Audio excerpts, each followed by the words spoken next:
Hello students, welcome to Google chemistry channel. तो पिछले lecture में हमने सेट थ्योरी ख़त्म किया है। अब उसके बाद का जो आपका टॉपिक है वो है रिलेशन। तो आइए देखते हैं रिलेशन क्या होता है। What is a relation.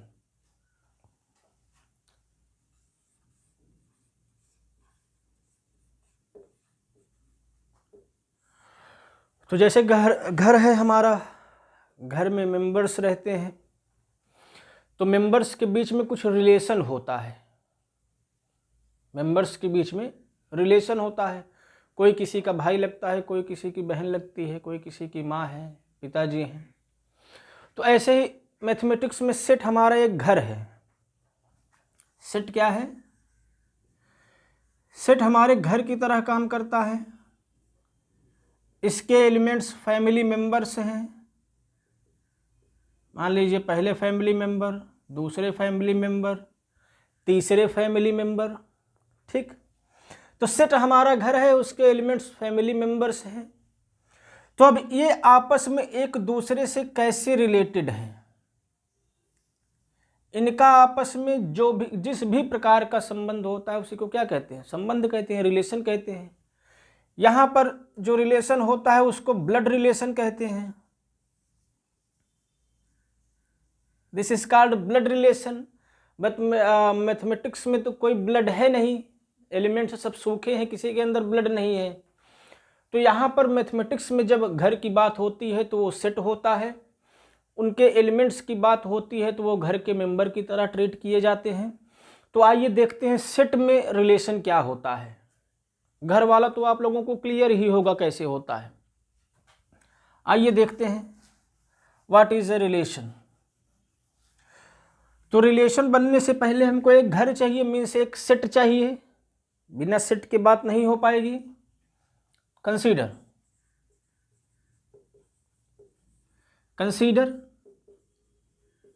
A and B be any two set। A और B क्या है? हमारे पास कोई दो सेट है। Then Cartesian product of A and B। पहले हम लोग कार्टेशियन प्रोडक्ट डिफाइन कर लेंगे, उसके बाद रिलेशन पर आएंगे। Then Cartesian product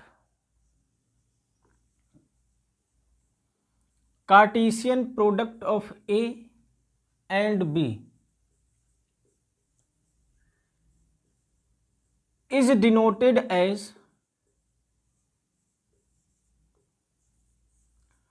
denoted as A cross B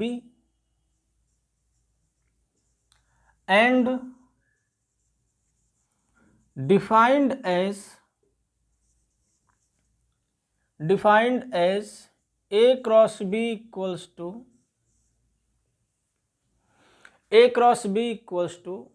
this contains those order pairs, this collection contains those order pairs in which first coordinate is from first set and second coordinate is from second set। Clear है? A cross B में ऐसे order pairs होंगे जिसका पहला जो coordinate होगा वो A से होगा और जो दूसरा कोऑर्डिनेट होगा वो B से होगा। तो आइए कुछ निकाल कर देखते हैं, एक दो छोटा सा। चलिए यहीं पर करते हैं। मान लीजिए हमारा सेट A जो है इसमें 1 2 है। Set A contains 1, 2 and set B contains suppose A, B, C। Now we have to find A cross B। तो A क्रॉस B में हमने क्या कहा? पहला कोऑर्डिनेट A से आएगा, दूसरा कोऑर्डिनेट B से आएगा। तो आप क्या करेंगे? 1 को फिक्स करेंगे, B के सारे एलिमेंट 1 के साथ लिख देंगे। 1 A के साथ भी आएगा, 1 B के साथ भी आएगा, 1 C के साथ भी आएगा। तो 1 के रिस्पेक्ट में 3 एलिमेंट मिल गए। ऐसे ही अब 2 को फिक्स करेंगे, फिर तीनों को एक साथ लिख देंगे 2A 2B एंड 2C। तो यही क्या हो गया आपका A cross B Cartesian product of A and B आ गया। तो आप ऑब्जर्व करिए इस एग्जांपल से, A में कितने एलिमेंट हैं 2, B में कितने एलिमेंट हैं 3, तो कार्टेशियन प्रोडक्ट में कितने एलिमेंट आए, सिंपली देयर प्रोडक्ट 6 एलिमेंट्स आए। ठीक है, तो इसका मतलब अगर हमारे पास कोई दो सेट है, मान लो सेट A है जिसमें R एलिमेंट है और सेट B है जिसमें S एलिमेंट है, तो A क्रॉस B में कितने एलिमेंट होंगे, R इंटू S एलिमेंट्स होंगे। ठीक है, A क्रॉस B में कितने एलिमेंट होंगे, R इंटू S। अब जो ये A क्रॉस B बना ये भी तो एक सेट ही है, A क्रॉस B क्या है, ये भी एक सेट है। तो A क्रॉस B में कितने सबसेट्स होंगे, number of elements in power set of A cross B। A cross B एक ऐसा सेट है जिसमें R इंटू S एलिमेंट्स हैं, तो अगर किसी सेट में n एलिमेंट होता है तो उसके पास 2 की पावर n सबसेट्स होते हैं। तो A क्रॉस B में R इंटू S एलिमेंट्स हैं, तो इसके कितने सबसेट होंगे, 2 की power R into S। Clear है, अगर किसी सेट A में R है दूसरे में S है तो उनके कार्टेशियन प्रोडक्ट में R इंटू S एलिमेंट्स मिल जाएंगे और 2 की power RS number of subsets हो जाएगा। क्लियर, तो आई होप कार्टेशियन प्रोडक्ट आपको क्लियर होगा। अच्छा, मान लीजिए हम एक ऐसे दो सेट का कार्टेशियन प्रोडक्ट निकाल रहे हैं जिनमें से एक इम्पटी है, B में कुछ भी हो, मान लो ABC ही है, एक सेट इम्पटी है मीन्स इसमें नंबर ऑफ एलिमेंट्स 0 है और number of element in B कुछ भी हो, 3 4 5 एनीथिंग, तो A क्रॉस B में कितना एलिमेंट हो जाएगा, 0 into 3 means 0, means A cross B भी हमारा कैसा सेट होगा, इम्पटी सेट होगा। तो अगर कोई भी एक इम्पटी है या दोनों इम्पटी हैं तो कार्टेशियन प्रोडक्ट उनका इम्पटी सेट ही होगा, उनमें कुछ भी एलिमेंट्स प्रेजेंट नहीं होंगे। ठीक, चलिए आगे बढ़ते हैं। कार्टेशियन प्रोडक्ट आपको समझ में आ गया होगा। Now we will see what is a relation. Relation क्या होता है in mathematics, not blood relation. इनमें भी सेट के एलिमेंट्स एक दूसरे से कैसे रिलेटेड हैं, आपस में कैसे संबंध बनाते हैं, ये हम देखेंगे। चलिए, मान लीजिए A और B कोई दो सेट है हमारे पास, A and B be any 2 set. Clear है, A और B कोई दो सेट है, एनी 2 सेट्स, तो हम हमेशा इनका कार्टेशियन प्रोडक्ट कंप्यूट कर पाएंगे, कुछ ना कुछ आएगा, भले इम्पटी आ जाए बट कंप्यूट तो हमेशा होगा। क्लियर, तो चलिए, देन अ रिलेशन,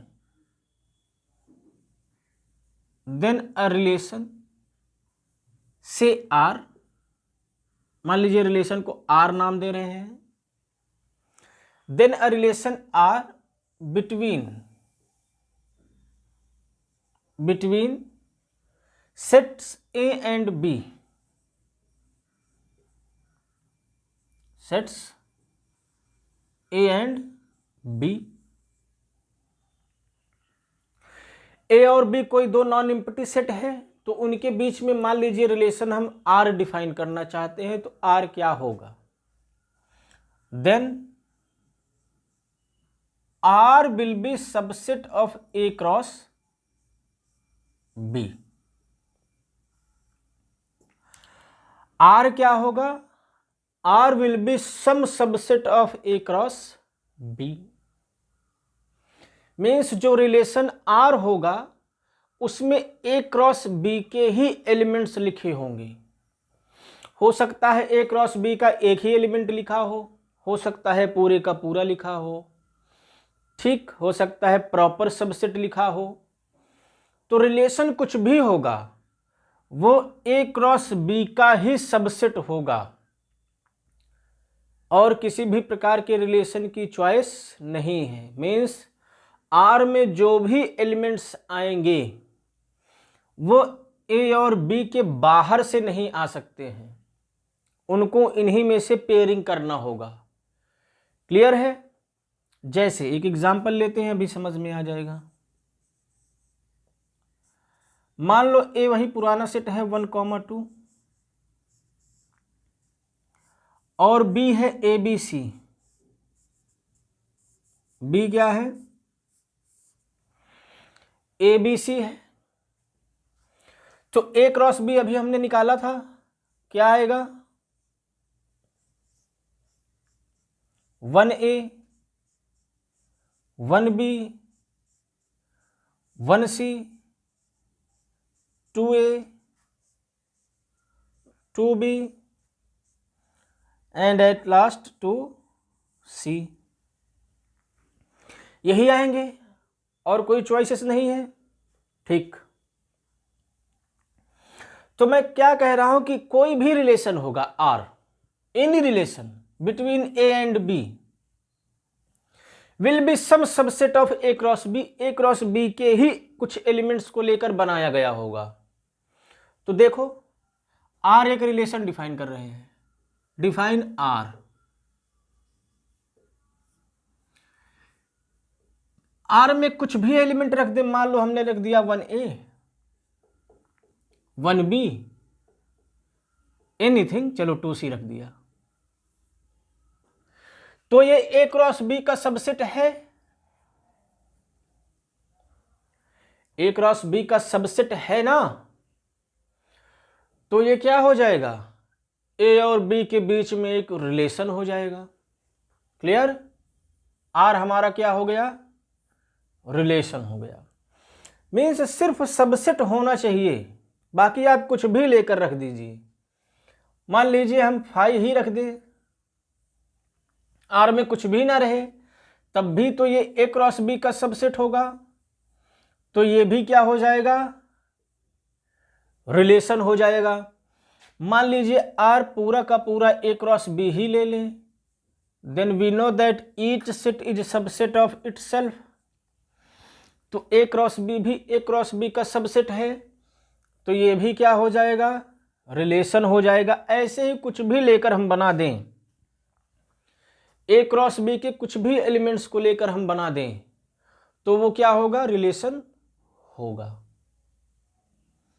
ठीक है, यहां से क्या पता चल रहा है?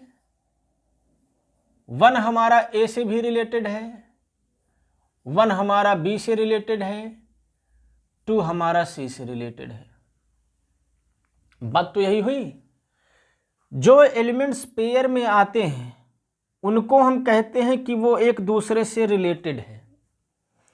1 is related to A, 1 is related to B, 1 is related to C, ऐसे इनको बुलाते हैं। ठीक, ठीक है, आई होप क्लियर हो गया होगा। और एग्जांपल्स देखते हैं तो और क्लियर होगा, थोड़ा और इलेबोरेट करते हैं।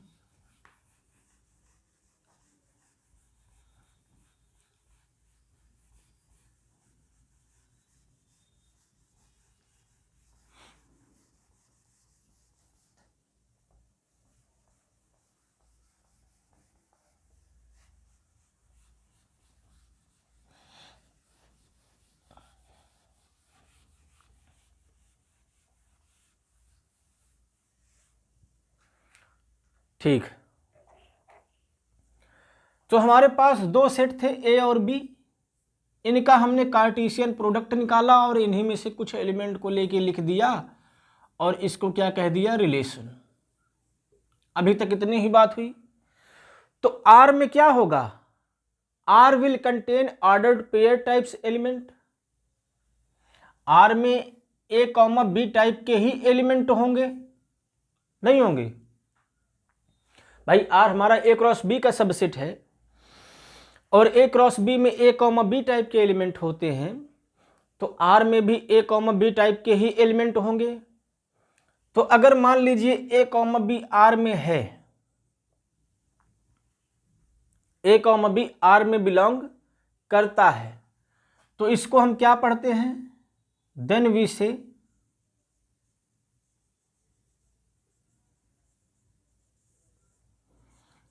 ए is related to B, A is related to B. क्या पढ़ेंगे, ए हमारा बी से रिलेटेड है, या इसी को सिंबॉलिक फॉर्म में लिखते हैं A related to B. A is R related to B, R हमारा जो भी रिलेशन डिफाइन किया रहेगा वो होगा। ठीक, यहां आर रिलेटेड के लिए स्टैंड नहीं करता है, आर जो रिलेशन दिया गया है उसको डिनोट करता है। A is R related to B. ठीक, ये बात रहा नोटेशंस का कि आर के एलिमेंट्स को हम क्या कहेंगे।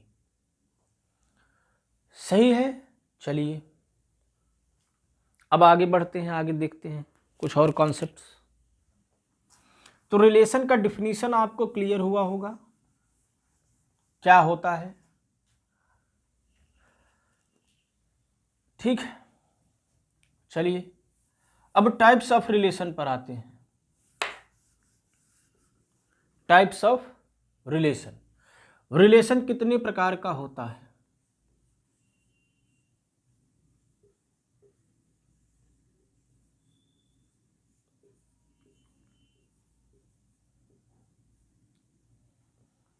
Types of relation,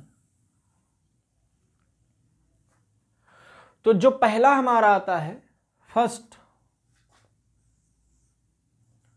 reflexive relation.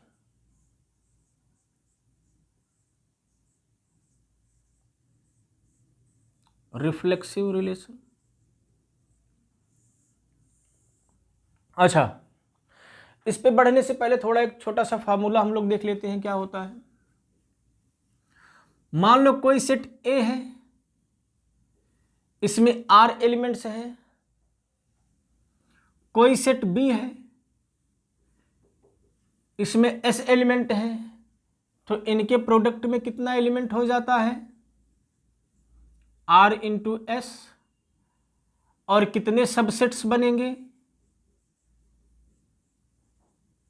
कितने सबसेट्स बनेंगे, 2 की पावर आर इंटू एस, यही होगा। तो ए और बी के बीच में जो रिलेशन होता है, relation between A and B, वो ए क्रॉस बी का ही सबसेट होता है। तो इससे क्या पता चल रहा है कि ए और बी के बीच में कितने रिलेशन डिफाइन किए जा सकते हैं, जितने ए और बी के सबसेट होंगे।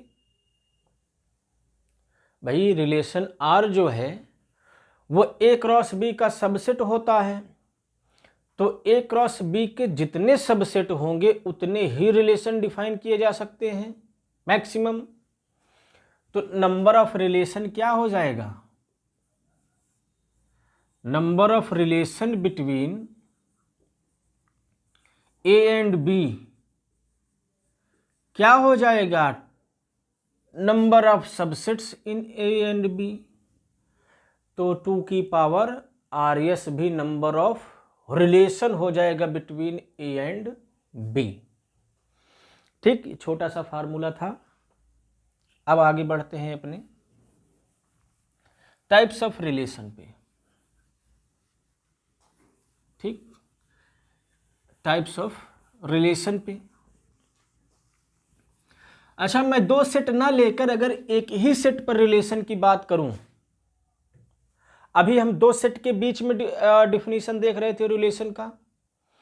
मान लीजिए एक ही सेट पर हमको रिलेशन डिफाइन करना है। Let A is any set. A क्या है? कोई भी सेट है, A is any set. Then a relation R, then a relation R on A will be a subset of A cross A। तो R पर जो रिलेशन होगा वो A क्रॉस A का ही सबसेट हो जाएगा, because we have no second set. तो R क्या होगा? A क्रॉस A का ही सबसेट हो जाएगा। जहां पर B था उसको A से रिप्लेस कर देंगे, तो relation R on A defined हो जाएगा। क्लियर है? तो जब टाइप्स ऑफ रिलेशन की बात करेंगे, अच्छा इससे फायदा क्या हुआ? अभी हम दो सेट में जाना पड़ रहा था, एक बार इस सेट में फिर वहां से वहां। एक सेट के एलिमेंट्स दूसरे सेट के एलिमेंट्स से कैसे रिलेटेड है ये हमको पता चल रहा था। अब क्या होगा? सेट के एलिमेंट्स आपस में कैसे रिलेटेड हैं ये पता चलेगा, क्योंकि ये रिलेशन कहां डिफाइन हो रहा है? ए से ए में ही डिफाइन हो रहा है। तो इधर भी सेट का एलिमेंट होगा, इधर भी सेट का एलिमेंट होगा, ये आपस में कैसे रिलेटेड हैं अब हमको ये पता चलेगा। क्लियर है? चलिए आगे बढ़ते हैं टाइप्स ऑफ रिलेशन पे। तो सेट एक ही लेना है, तो ये हर एक डिफिनीशन में ये इतना काम करेगा आपका। तो पहला इधर देखते हैं, फर्स्ट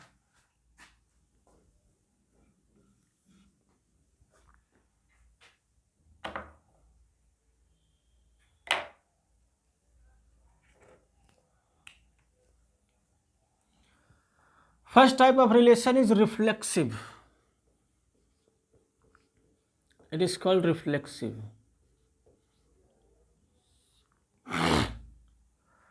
रिफ्लेक्सिव वर्ड से क्लियर है, रिफ्लेक्स करे। क्या करे? रिफ्लेक्स करे, खुद का रिफ्लेक्शन दे। रिफ्लेक्शन आपने पढ़ा होगा, ठीक? तो ऐसा ही कुछ यहां पर भी है। अगर एलिमेंट खुद से रिफ्लेक्स कर रहा है, मीन्स एलिमेंट खुद से रिलेटेड है, हर एक एलिमेंट खुद से रिलेटेड है, तो ऐसे रिलेशन को रिफ्लेक्सिव रिलेशन कहते हैं। चलिए डिफिनेशन लिखते हैं। मान लेते हैं ए कोई सेट है, आर उस पर कोई रिलेशन है। ये बातें कॉमन रहेगी हर एक डिफिनेशन में, तो बार बार इसको नहीं लिखेंगे, ठीक? आर कोई रिलेशन है एक सेट ए पर, then R is called reflexive. R is called reflexive. R को हम रिफ्लेक्सिव कहेंगे if for any A belongs to A. अगर जो सेट हमारा ए दिया है उसमें हम कोई भी एलिमेंट लें, उसको ए नाम दे रहे हैं। For any A belongs to A,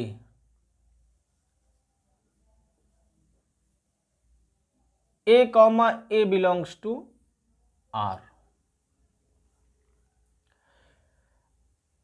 ए में कोई भी एलिमेंट है स्मॉल ए, तो ए कॉमा ए भी आर में होना चाहिए। हर एक ए के लिए कोई भी एलिमेंट ए का छूटना नहीं चाहिए। क्लियर? क्या लिखा है? For any A belongs to A, किसी भी ए बिलोंग्स टू ए के लिए ए कॉमा ए आर में होना ही चाहिए, तभी हम इसको क्या कहेंगे? यह रिलेशन हमारा रिफ्लेक्सिव है। अगर ए में कोई भी एलिमेंट मिल जाता है, एक भी, such that A comma A R में नहीं है, तो ऐसा रिलेशन रिफ्लेक्सिव नहीं रह जाएगा। रिफ्लेक्सिव की डिफिनीशन क्लियर है। ये क्या कहता है, ए का हर एक एलिमेंट खुद से रिलेटेड होना चाहिए। इसको वर्डिंग में क्या लिख सकते हैं, that is each element of A, each element of A must be related with itself, must be related with itself। ए का हर एक एलिमेंट खुद से रिलेटेड होना चाहिए। अगर हमको एक भी एलिमेंट ए में ऐसा मिल गया जो खुद से रिलेटेड नहीं है, तो जो हमारा रिलेशन आर है वो रिफ्लेक्सिव नहीं रह जाएगा। ठीक, एग्जाम्पल से और क्लियर होगा। एग्जाम्पल, फॉर एग्जाम्पल इधर देखते हैं, चलिए इसको इरेज कर लेते हैं, तब देखते हैं। डिटेल से रिफ्लेक्सिव रिलेशन को जानेंगे, कैसे चेक करना होता है, रिफ्लेक्सिव रिलेशन क्या होता है, सब देखेंगे।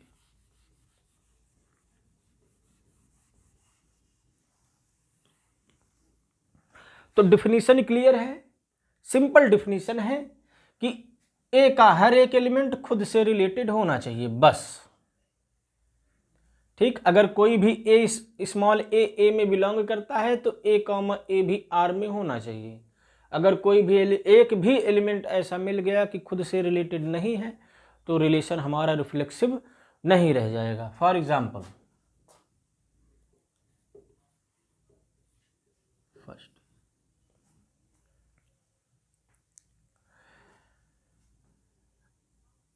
मान लीजिए जो सेट हमारा ए है वो सेट ऑफ नेचुरल नंबर है। भाई रिलेशन किसी सेट पर डिफाइन होता है, तो मान लेते हैं किस पर डिफाइंड है, सेट ऑफ नेचुरल नंबर्स पे। और जो रिलेशन हमारा आर है, R is any relation, R is a relation defined on A such that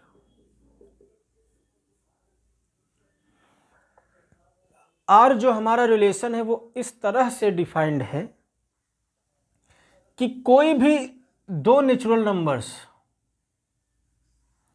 तभी रिलेटेड होंगे, दैट इज ए कॉमा भी तभी आर में बिलोंग करेगा जब ए बी से छोटा हो। जब ए क्या हो, बी से छोटा हो, ए इज लेस देन बी। तो आर हमारा रिलेशन यहां पर क्या हो गया, लेस देन का। क्या हो गया, R is a relation of less then.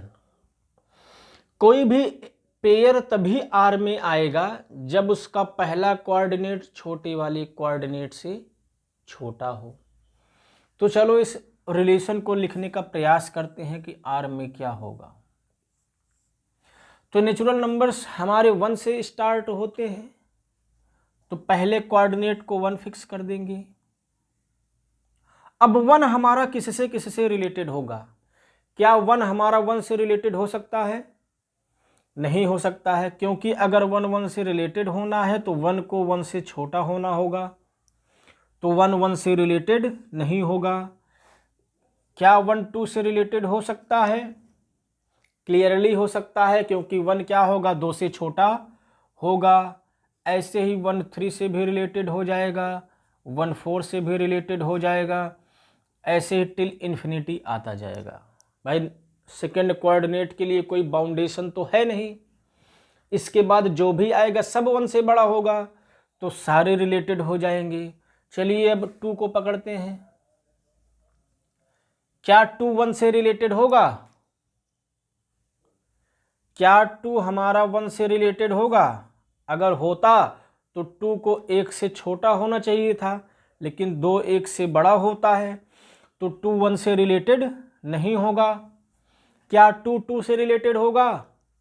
Clearly नहीं होगा, क्योंकि 2 जो है खुद से छोटा तो नहीं ही होता है। क्लियर है? तो 2 2 से भी रिलेटेड नहीं होगा। स्टार्टिंग कहाँ से होगी? 2,3 से, फिर 2,4, 2,5 आते जाएंगे। क्लियर है? तो 2 का काम हो गया। अब 3 को पकड़ते हैं। सिमिलरली ये कहाँ से स्टार्ट होगा? 3 4, 3 5, 3 6। सही है, ये ऐसे आते जाएंगे। अब इनकी कोई बाउंडेशन तो है नहीं, नेचुरल नंबर्स इनफाइनाइटली में नहीं होते हैं, तो ये कंटिन्यू हो जाएगा। तो ये जो रिलेशन सेट था हमारा, ये आर आ गया। क्लियर? अब इस आर को चेक करना है ये रिफ्लेक्सिव है कि नहीं है। तो आपको शायद दिख भी गया होगा कि ये रिफ्लेक्सिव नहीं है। क्यों? क्यों रिफ्लेक्सिव नहीं है? क्योंकि हमको कम से कम 1 तो ऐसा मिल ही रहा है। 1 हमारा नेचुरल नंबर में है, बट 1,1 आर में नहीं है। हमको एक ही एलिमेंट तो चाहिए कंट्राडिक्शन के लिए। डिफिनीशन हमारी क्या थी? ए का हर एक एलिमेंट खुद से रिलेटेड होना चाहिए, लेकिन हमको कम से कम 1 यहां मिल गया जो खुद से रिलेटेड नहीं है। 1,1 आर में नहीं है। एग्जैक्टली हमको बहुत सारे एलिमेंट्स मिलेंगे, जैसे 2,2 ये भी आर में नहीं है। 3,3 ये भी आर में नहीं है। 4,4 ये भी आर में नहीं है। तो ऐसे बहुत सारे मिलेंगे। हमको तो सिर्फ एक ही चाहिए ना दिखाने के लिए, और हमको यहाँ बहुत सारे मिल रहे हैं, तो कोई बात नहीं। ठीक है, आपको जरूरत 2 रुपए की है, 10 रुपए मिल गया तब भी ठीक है, काम तो चलेगा ही ना। तो ऐसे मिनिमम रिक्वायरमेंट 1 की होती है, लेकिन बहुत सारे एग्जाम्पल्स मिल गए तो कोई बात नहीं। तो यह रिलेशन रिफ्लेक्सिव नहीं होगा। अगर मैं इसी रिलेशन को ग्रेटर देन से रिप्लेस कर देता तब भी ये रिफ्लेक्सिव ना होता, क्योंकि कोई भी नंबर खुद से बड़ा थोड़ी ना होता है। तो इसमें भी आर में नहीं आते। तो लेस देन का या ग्रेटर देन का, दोनों के केस में रिलेशन हमारा रिफ्लेक्सिव नहीं है, जब सेट हमारा नेचुरल नंबर है। क्लियर? इनफैक्ट सेट को कुछ भी लें, इंटीजर, रियल, रेशनल, तो यह नहीं ही होगा रिफ्लेक्सिव। और एग्जाम्पल देखते हैं, अभी तो एक ही हुआ। ये रिलेशंस तो नंबर्स पर थे। आइए कुछ ज्योमेट्रिक ऑब्जेक्ट्स को लेते हैं। अब ऐसे सेट पर रिलेशन डिफाइन करते हैं जिसमें नंबर्स नहीं है, कुछ ज्योमेट्रिक ऑब्जेक्ट्स रखे हुए हैं। ठीक, एग्जाम्पल नंबर 2। मान लो जो सेट ए है ये सेट ऑफ लाइंस है, सेट ऑफ स्ट्रेट लाइन। अच्छा, मैं अगर स्ट्रेट ना बोलूं, सिर्फ लाइन बोलूं, तब भी आप उसको क्या समझेंगे? स्ट्रेट ही समझेंगे, क्योंकि अगर लाइन हमारी स्ट्रेट नहीं रही तो वह लाइन कहलाती ही नहीं है, उसको हम कर्व कहने लगते हैं। ठीक, तो जो लाइन होता है वो स्पेशल टाइप का कर्व होता है जो एकदम स्ट्रेट होता है। तो लाइन मीन्स स्ट्रेट लाइन, आप इसको समझिएगा। तो जिस सेट पर हमको रिलेशन डिफाइन करना है, अब उसमें नंबर्स ना देकर ऑब्जेक्ट्स दे दिया है जो कि लाइंस हैं। इस सेट में बहुत सारे लाइंस रखे हुए हैं, ऐसा ऐसा, जिधर से भी जो भी लाइन होगा, जो भी जितने भी स्ट्रेट लाइन पॉसिबल होंगे सब इसमें होंगे। Now define a relation R. On A by. अब जब रिलेशन आर हमको ए पर डिफाइन करना है तो जाहिर सी बात है कि अब जब हम किसी दो एलिमेंट के रिलेशन की बात करेंगे, इसका मतलब कोई दो लाइन कब रिलेटेड है हम इसकी बात कर रहे हैं। ठीक, by A comma B belongs to R. कोई भी दो लाइन ए और बी क्या है, लाइंस हैं, क्योंकि सेट हमारे पास क्या है, सेट ऑफ लाइन है। ठीक, कोई भी दो लाइन तभी रिलेटेड होगी, या इसी को कैसे लिखते हैं, ए इज रिलेटेड टू बी। कोई भी दो लाइन तभी रिलेटेड होगी जब वो एक दूसरे के पैरेलल हो। ए इज पैरेलल टू बी। तो जो रिलेशन आर हमारा है वो किसका हो गया, पैरेलल का। इसको पैरेलल के लिए हम लोग यूज करेंगे। तो कोई भी दो लाइन तभी रिलेटेड होंगी जब वो एक दूसरे के पैरेलल हों। ठीक है, तो देखते हैं क्या ये रिलेशन रिफ्लेक्सिव है। रिफ्लेक्सिव, रिफ्लेक्सिव के लिए क्या होना चाहिए, A comma A belongs to R होना चाहिए, या इसी को कहें A is related to A होना चाहिए। हर एक लाइन खुद से रिलेटेड होना चाहिए। हर एक लाइन के खुद से रिलेशन का मतलब क्या है कि हर एक लाइन को खुद के पैरेलल होना चाहिए। तो क्या हर एक लाइन खुद के पैरेलल नहीं होती है, हर एक लाइन खुद के पैरेलल होती है। मान लो ये लाइन ए है, तो ये खुद के साथ कितने का एंगल बनाएगा, 0 डिग्री का। तो हर एक लाइन खुद के पैरेलल होती है, which is true, which is true for all A. हर एक लाइन के लिए यह स्टेटमेंट ट्रू है। हर एक लाइन खुद के पैरेलल होती है, मीन्स हर एक एलिमेंट खुद से रिलेटेड है। बात क्लियर है, हर एक लाइन खुद के पैरेलल होती है, मीन्स हर एक लाइन खुद से रिलेटेड है। यही तो पता चला। तो ये रिलेशन कैसा हो जाएगा, रिफ्लेक्सिव हो जाएगा। ऑब्वियस है, आसान सा एग्जाम्पल है। हर एक लाइन खुद के पैरेलल होती है, तो हर एक लाइन खुद से रिलेटेड हो जाएगी। क्लियर। तो रिफ्लेक्सिव में क्या करना होता है, जहां पर बी होता है वहां पर भी ए को रखना होता है। ठीक, तो अगर ए को रखने पर रिलेशन में कोई समस्या नहीं हो रही है, वो भी हमेशा ट्रू है। बी को ए से रिप्लेस करने के बाद भी अगर हमारा रिलेशन ट्रू है तो रिलेशन हमारा क्या कहलाता है, रिफ्लेक्सिव कहलाता है। तो पैरेललिज्म का जो रिलेशन है वह हमारा रिफ्लेक्सिव हो गया। आइए दूसरा एग्जाम्पल लेते हैं, इसी में थोड़ा सा मॉडिफाई करते हैं। इस पैरेलल को रिप्लेस कर देते हैं परपेंडिकुलर से। सेट वैसा ही है, सेट ऑफ लाइंस हैं। अब कोई भी दो लाइंस तब रिलेटेड होंगी जब वो एक दूसरे के पैरेलल परपेंडिकुलर हों। तो रिलेशन हमारा किसका हो गया, परपेंडिकुलर का। इसको हम परपेंडिकुलर के लिए कंसीडर करेंगे, ये सिंबल। रिलेशन किसका हो गया, परपेंडिकुलर का रिलेशन हो गया। तो आप बताइए क्या अब भी ये स्टेटमेंट ट्रू है,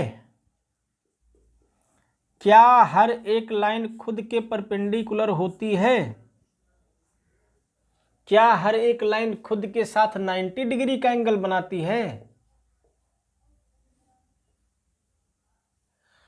कोई भी चीज़ खुद के परपेंडिकुलर कैसे हो सकती है? वो तो अपने साथ अलाइन रहती है, खुद के साथ 0 डिग्री का कोण बनाती है, 0 डिग्री का एंगल बनाती है। Which is not true, which is not true, जो कि सही नहीं है। ठीक भाई, कोई भी खुद के परपेंडिकुलर नहीं हो सकता। तो अगर पैरेललिज्म को परपेंडिकुलरिज्म से रिप्लेस कर देते हैं, परपेंडिकुलरिटी से रिप्लेस कर देते हैं, तो यह रिलेशन रिफ्लेक्सिव नहीं रह जाता। आई होप अब रिफ्लेक्सिव आपको क्लियर हुआ होगा। ठीक, चलिए एक छोटा सा एग्जांपल और देखते हैं। तो जब तक एकदम क्लियर नहीं हो जाता, ऑब्वियस नहीं हो जाता कि रिफ्लेक्सिव क्या है, तब तक हम एग्जांपल्स को देखते रहेंगे। अभी 2 ही 3 एग्जांपल हुआ, और देखते हैं। मान लो सेट हमारा क्या है, सेट ऑफ नेचुरल नंबर है, और आर हमने डिफाइन कर दिया इज स्क्वायर ऑफ, आर क्या डिफाइन कर दिया, is square of, that is A comma B R में तभी होंगे A is square of B. जो एलिमेंट ए है पहला कोऑर्डिनेट है, वो दूसरे का स्क्वायर होगा। मीन्स अगर हम सेकंड कोऑर्डिनेट का स्क्वायर करें और हमको पहला कोऑर्डिनेट मिल जाए, तभी वो एक दूसरे से रिलेटेड होंगे। तो चलो आर को लिखने का प्रयास करते हैं। आर, तो देखो बी सेकंड कोऑर्डिनेट का हमको स्क्वायर करना है, तो स्टार्टिंग सेकंड कोऑर्डिनेट से करते हैं। मान लो सेकंड में 1 रख दिया, तो 1 का स्क्वायर 1, 1 1 से रिलेटेड हो जाएगा। ठीक, मान लो सेकंड कोऑर्डिनेट में 2 रख दिया, तो पहला कोऑर्डिनेट क्या हो जाएगा 4, 4 इज रिलेटेड टू 2 हो गया। सिमिलरली इधर 3 तो इधर 9, ये ऐसे ही चलते रहेंगे। ठीक, तो सेकंड कोऑर्डिनेट का स्क्वायर करें तो पहला मिलना चाहिए, तो अगर ऐसा जो सेटिस्फाई कर रहा है वही आर में आ पाएगा। तो आर हमने लिख दिया। अब आप तुरंत बता सकते हैं ये रिफ्लेक्सिव है कि नहीं है, तुरंत बता सकते हैं रिफ्लेक्सिव है कि नहीं है। रिफ्लेक्सिव की तुरंत आपको डिफिनीशन लिखनी है, जैसे पूछे है कि नहीं। तो फॉर रिफ्लेक्सिव क्या होना चाहिए, इधर लिखते हैं। फॉर रिफ्लेक्सिव क्या होना चाहिए, ए कॉमा ए भी आर में होना चाहिए, ए कॉमा ए भी आर में होना चाहिए। और ए कॉमा ए आर में कब होगा, जब ए बराबर ए स्क्वायर हो। क्या ये हमेशा ट्रू है, कोई भी नंबर खुद के स्क्वायर के हमेशा बराबर होता है, कभी नहीं, सिर्फ 1 पर ये पॉसिबल है। Which is not true, clear. जैसे ए को हम 2 ले लें, तो 2 is not equal to 2 square, 2 4 के बराबर थोड़ी ना होता है। तो यह रिलेशन भी रिफ्लेक्सिव नहीं रह जाएगा। क्लियर। तो आई होप अब रिफ्लेक्सिव क्लियर हुआ होगा। आइए बढ़ते हैं आगे। अब second kind of relation,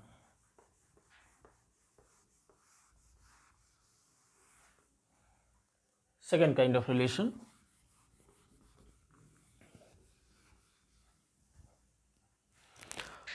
known as symmetric relation.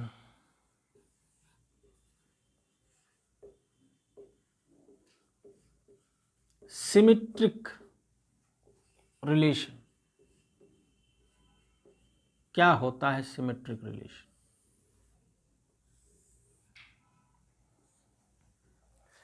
Symmetry नाम से क्लियर है।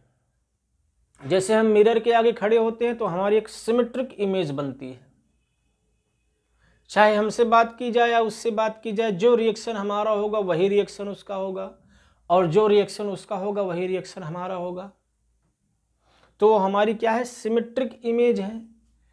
ऐसे ही सेम ऐसे ही डिफिनीशन ये बना हुआ है।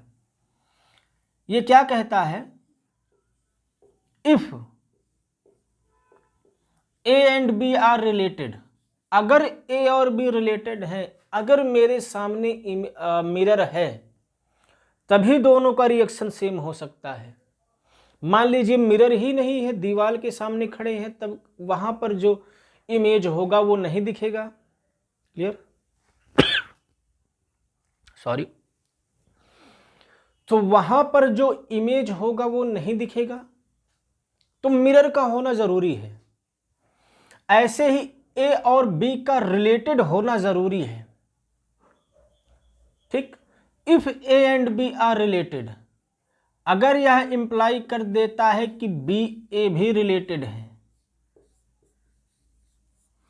अगर यह इंप्लाई कर देता है कि बी ए भी रिलेटेड है, तब जो है आर हमारा क्या हो जाता है, then R is called symmetric relation.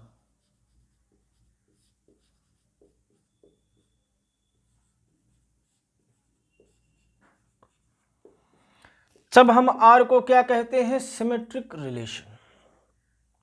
Clear, तो ये कंडीशन आपको याद होनी चाहिए कि ए और बी का होना जरूरी है, तब बी ए की बात करना है। अगर ए कॉमा बी आर में है और बी कॉमा ए भी हो जाता है, तब रिलेशन क्या होगा, सिमेट्रिक होगा।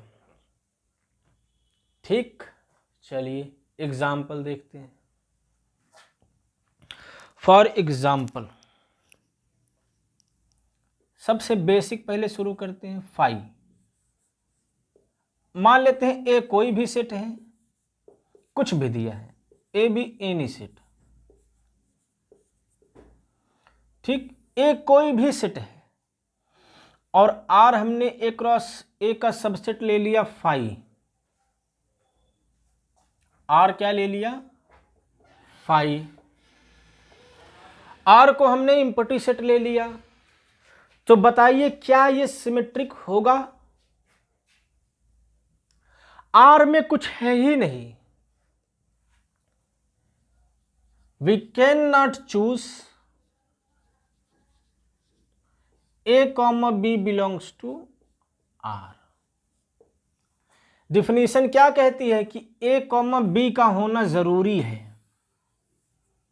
अगर ये है तब इसको चेक करते हैं, जब यही नहीं है तो इसकी कोई मीनिंग नहीं है।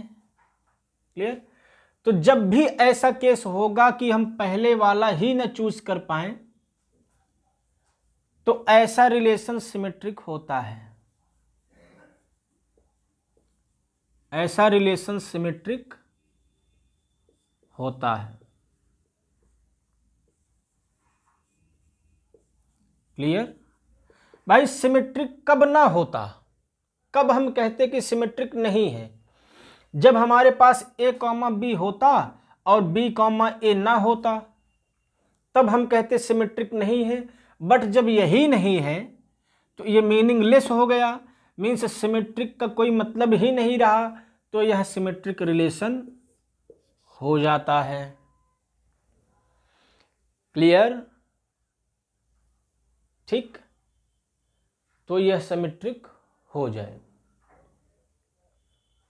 यह सिमेट्रिक हो जाएगा। और एग्जांपल्स देखते हैं।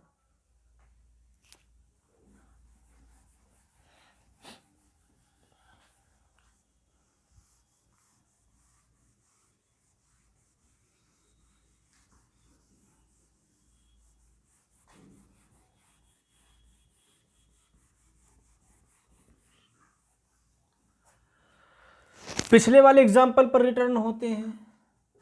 क्या लिया था हमने, ए को सेट ऑफ लाइंस लिया था, सेट ऑफ लाइंस लिया था, और आर जो हमारा डिफिनीशन था वो मान लो पैरेलल का था।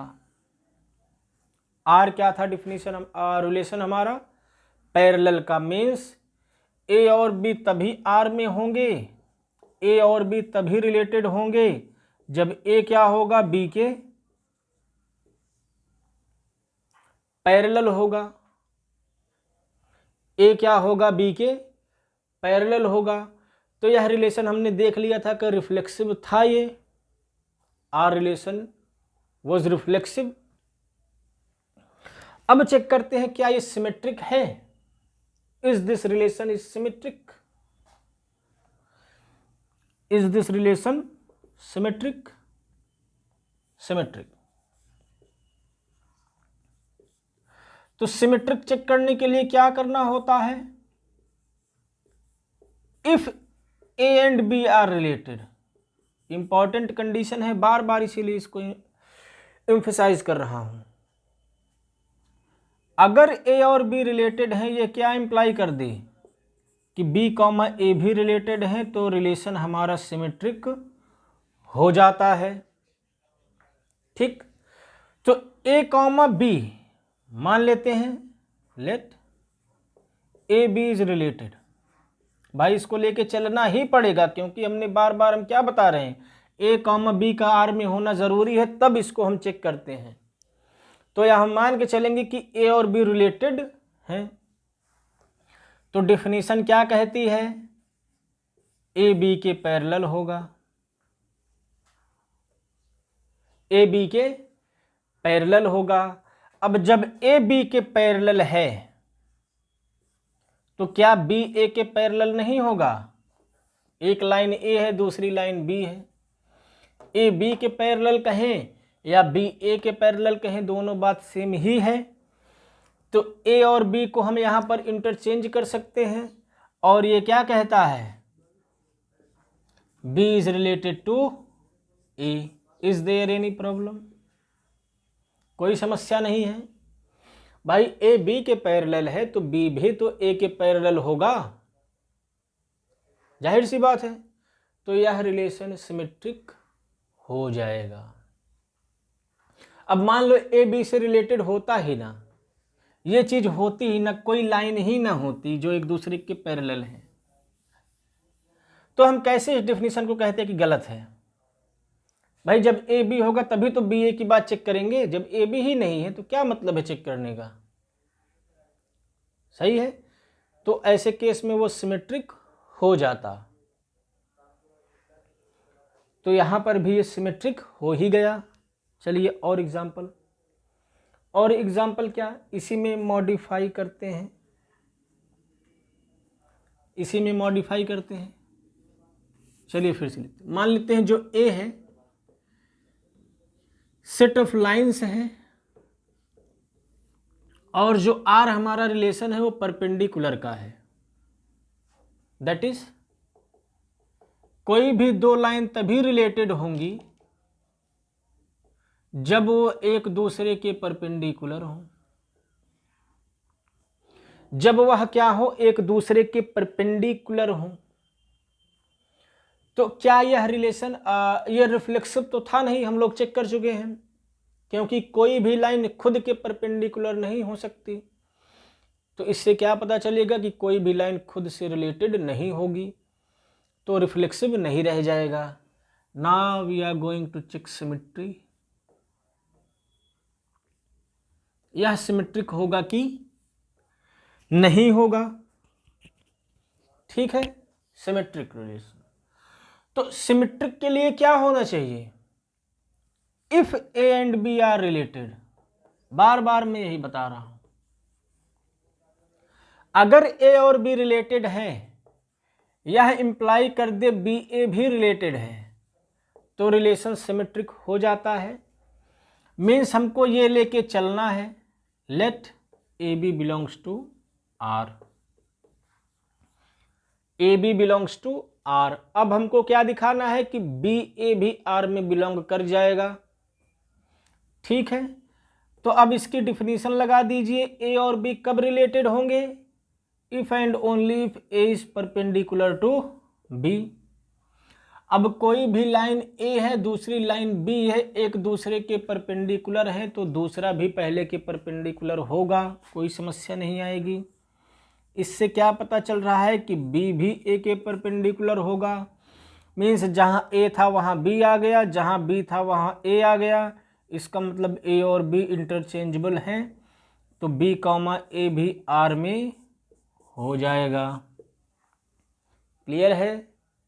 ठीक, तो यह रिलेशन सिमेट्रिक हो जाएगा।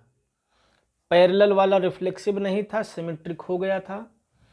परपेंडिकुलर वाला रिफ्लेक्सिव और सिमेट्रिक दोनों हो गया।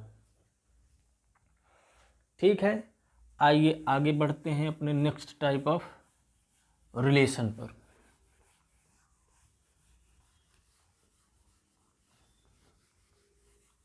तो रिलेशन और फंक्शन डीपली कनेक्टेड हैं, तो रिलेशन को समझना बहुत ज़रूरी है। ठीक, जैसे रिलेशन को जानने के लिए कार्टेशियन सेट का जानना बहुत ज़रूरी है, और कार्टेशियन सेट तभी जाना जा सकता है जब आपको सेट पता हो। तो दे आर इंटरकनेक्टेड, किसी भी टॉपिक को आप स्किप नहीं कर सकते हैं। इसीलिए पहले हमने सेट पढ़ाया और अब कहाँ आ गए हैं, रिलेशन पर। और जैसे ही रिलेशन ख़त्म होगा तो इसका नेक्स्ट रिफाइंड पार्ट होगा फंक्शन। ठीक, जो फंक्शन पर हम लोग बात कर लेंगे तभी तो हम बात कर पाएंगे कि फंक्शन हमारा कंटिन्यूअस है, डिफरेंशिएबल है, इंटीग्रेबल है, तो एकदम कनेक्टेड है। तो देखते हैं क्या है। हाँ, next type of relation is called transitive relation. Transitive relation,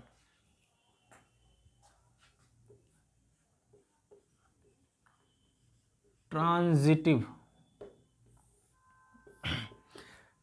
नाम से आपको क्लियर पता चल रहा होगा। ट्रांजिशन मीन्स संक्रामक, जो एक से दूसरे में, दूसरे से तीसरे में फैलता जाए। जैसे कोरोना, ए को कोरोना है, बी से मिले बी को हो गया, फिर बी को हुआ, ये सी से मिले सी को हो गया। इसका मतलब कोरोना ए से लेकर कहाँ पहुँच गया, सी में। ठीक, तो बस यही ही डिफिनीशन है ट्रांजिटिव रिलेशन की। अब यहां देखिए, ए को कोरोना होना जरूरी था तभी यहां तक आता, मीन्स ए का बी से रिलेटेड होना जरूरी है, ए का बी से मिलना जरूरी है, बी का सी से रिलेटेड होना जरूरी है, बी का सी से मिलना जरूरी है, तब जाके हम ए से सी की बात करेंगे। भाई जब तक ए और बी, बी और सी नहीं मिलेंगे तो ए और सी की बात हम क्यों करेंगे। तो जैसे सिमेट्रिक में ए कॉमा बी का आर में होना जरूरी था, ऐसे ही यहां पर ए कॉमा बी और बी कॉमा सी का आर में होना जरूरी होगा। R is called transitive, set हमारा वही है A, R is called transitive if AB belongs to R and BC belongs to R। अगर AB और BC हमारे पास हैं और यह इम्प्लाई कर दे कि AC भी हमारे पास है R में, तब रिलेशन हमारा क्या कहलाता है, ट्रांजिटिव। अगर हम ऐसा एलिमेंट ही ना चूज कर पाए, इस टाइप का एलिमेंट ही ना मिले, तब इसकी बात क्या करेंगे, कुछ नहीं कर पाएंगे। तो जब यही नहीं चूज होता है तो ऐसे केस में कह देते हैं कि ट्रांजिटिव ऑलरेडी हो गया। ऐसे केस में क्या कह देते हैं कि ट्रांजिटिव हो गया। जब यही नहीं चूज कर पा रहे हैं तो इसकी बात ही नहीं होगी। ठीक, तो इसका होना ज़रूरी है। अगर इस टाइप के एलिमेंट मिल रहे हैं तो इस टाइप का भी एलिमेंट अगर मिल जाए तो रिलेशन क्या हो जाता है, ट्रांजिटिव हो जाता है। ठीक है, और अगर ए बी बी सी है और ये नहीं मिल रहा है तो रिलेशन हमारा ट्रांजिटिव नहीं रह जाएगा। जैसे for example let's take the set A, set of natural numbers, set of natural numbers, और आर इस पर डिफाइन कर देते हैं लेस देन का, लेस देन का, that is A comma B तभी आर में होंगे व्हेन या if and only if A is less than B, if and only if A is less than B. अगर ए बी से छोटा है, फर्स्ट कोऑर्डिनेट सेकंड कोऑर्डिनेट से छोटा है, तभी वो एक दूसरे से रिलेटेड होंगे। क्लियर है? तो आइए प्रयास करते हैं चेक करने का कि ये ट्रांजिटिव है कि नहीं है। तो ट्रांजिटिव के लिए क्या होना चाहिए? ए बी का आर में होना चाहिए और बी सी का भी आर में होना चाहिए। क्लियर? यहीं से स्टार्टिंग करेंगे। अब ए बी आर में है, ए बी आर में है, यह क्या इंप्लाई करता है कि ए हमारा बी से छोटा है। भाई हमारे पास है ना कि ए बी आर में है और बी सी भी आर में है, हमको दिखाना क्या है कि ए सी भी आर में होगा। अगर हम इसको दिखा ले गए, मीन्स ए को सी से छोटा दिखा ले गए, तो रिलेशन हमारा ट्रांजिटिव हो जाएगा। क्लियर? तो ए बी आर में है, इससे क्या पता चला? ए बी से छोटा है। बी सी आर में है, इससे क्या पता चला? बी सी से छोटा है। तो आप बताइए, ए बी से छोटा है और बी सी से छोटा है, तो क्या यहाँ से हमको ए सी से छोटा नहीं हो जाएगा? ऑब्वियस सी बात है, ए भी सी से छोटा हो जाएगा। और ये क्या दिखाता है कि ए इज रिलेटेड टू सी। तो लेस देन का जो है हमारा रिलेशन, वह ट्रांजिटिव हो गया। ठीक, अब लौटते हैं अपने लाइंस वाले एग्जाम्पल पर। तो हम नंबर्स वाले भी और ज्योमेट्रिक वाले भी दोनों टाइप के एग्जाम्पल देखते हुए चल रहे हैं। ठीक है,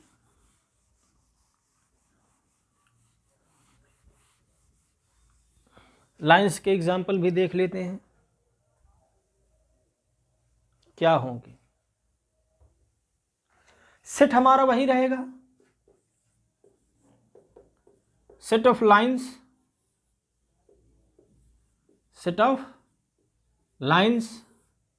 इस सेट में तमाम लाइंस रखे हुए हैं और जो रिलेशन आर है वो मान लो पैरेललिज्म का है, पैरेलल का रिलेशन है। मीन्स दो एलिमेंट तभी रिलेटेड होंगे जब वो एक दूसरे के पैरेलल हों। That is A B R में तभी होगा जब क्या हो? ए बी के पैरेलल हो। क्वाइट ऑब्वियस, 2-3 बार लिख चुके हैं, तो रिलेशन कैसा है आपको समझ में आ रहा होगा। तो आप बताएं, ट्रांजिटिव चेक करने के लिए हमको ए बी सी 3 एलिमेंट चाहिए, और वो भी कैसे? कि ए बी आर में हो एंड बी सी भी आर में हो। ये दो हमारे पास होना ही चाहिए। ठीक, तो ए बी आर में है, इससे हमको क्या मिलेगा? ए बी के पैरेलल है। बी सी आर में है, इससे हमको क्या मिलेगा? बी सी के पैरेलल है। तो आप बताइए, एक लाइन ए है, एक लाइन बी है, एक लाइन सी है। ए बी के पैरेलल है, बी सी के पैरेलल है, तो क्या ए सी के पैरेलल नहीं हो जाएगा? क्वाइट ऑब्वियस, दिख रहा है। तो यह रिलेशन कैसा हो जाएगा? ट्रांजिटिव हो जाएगा। क्लियर है? यह रिलेशन ट्रांजिटिव हो जाएगा। ठीक, आइए इसी में परपेंडिकुलर वाला भी देख लेते हैं। रिलेशन हमारा किससे रिप्लेस हो गया? परपेंडिकुलर से। अब देखिए आप ध्यान से, परपेंडिकुलर हो गया तो अब क्या रिलेशन हो जाएगा? ए और बी तभी रिलेटेड होंगे जब एक दूसरे के परपेंडिकुलर हो। अब तो ये ए और बी, बी सी हमारे पास होना चाहिए। तो ए बी अगर आर में है तो इसका मतलब क्या हुआ? ए बी के परपेंडिकुलर है, और बी सी आर में है, इसका मतलब क्या हुआ? बी सी के परपेंडिकुलर है। तो क्या हम यहाँ से ये कह सकते हैं कि ए बी सी के परपेंडिकुलर होगा? बस छोटा सा आप एक फिगर ज्योमेट्रिक ऑब्जेक्ट ड्रा करिए। ए है, बी है, ए बी के परपेंडिकुलर है, बी है, सी है, बी सी के परपेंडिकुलर है। तो क्या ए सी के परपेंडिकुलर है? नहीं है, तो यह गलत हो गया। इसका मतलब क्या हुआ? परपेंडिकुलर का रिलेशन ट्रांजिटिव नहीं होगा, जबकि पैरेलल का हमारा जो एग्जांपल था वो ट्रांजिटिव हो गया था। ठीक,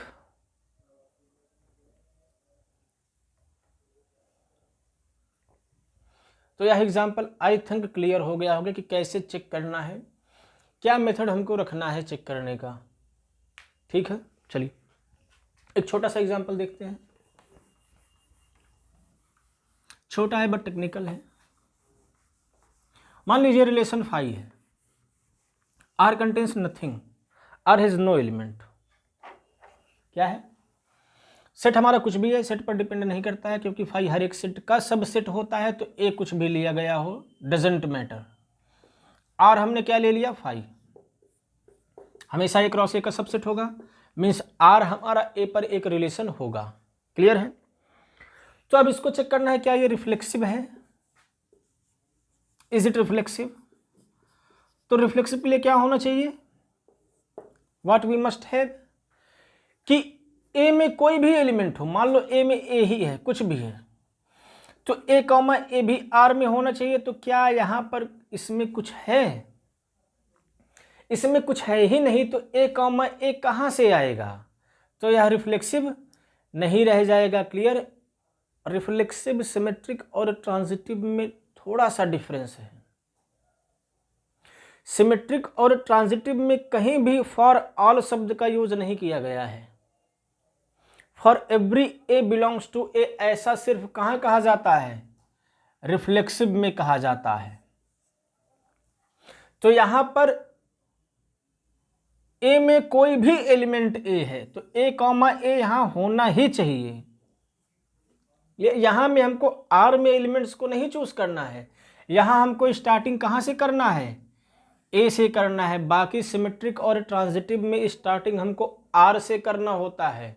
हम एलिमेंट्स आर में चूज करते हैं, बट रिफ्लेक्सिव में हम एलिमेंट्स कहां से उठाते हैं? ए से उठाते हैं। क्लियर? तो ए में अगर कोई भी ए है तो ए कॉमा ए यहां होना ही चाहिए, जबकि हमारे पास यहां पर आर एम्प्टी सेट है तो ए कॉमा ए तो होने से रहा, तो यह रिफ्लेक्सिव नहीं रह जाएगा। क्लियर? तो एम्प्टी रिलेशन रिफ्लेक्सिव नहीं होता है, बट हम लोगों ने देख लिया है कि सिमेट्रिक भी होता है और ट्रांजिटिव भी होता है, क्योंकि अब एलिमेंट्स की चूजिंग हमको कहाँ से करनी होती है? आर से करनी होती है। जब आर में कुछ है ही नहीं तो हम बी ए कहाँ चेक करें? कोई मतलब नहीं है, सिमेट्रिक हो जाएगा। जब ए कॉमा बी, बी कॉमा सी है ही नहीं तो ए कॉमा सी हम कहाँ चेक करें? कोई मतलब नहीं है, तो यह सिमेट्रिक भी हो जाएगा और ट्रांजिटिव भी हो जाएगा। क्लियर? सॉरी। तो इसी के साथ हमारा रिलेशन जो टॉपिक है वह फिनिश होता है। अब अगले लेक्चर्स में जितने भी रिलेशन पर इम्पॉर्टेंट क्वेश्चंस हैं उसको हम लोग डिस्कस करेंगे। तो बोर्ड्स में और जेईई में आए हुए क्वेश्चंस को मैं लाऊंगा और हम लोग उसको सॉल्व करेंगे। Thank you.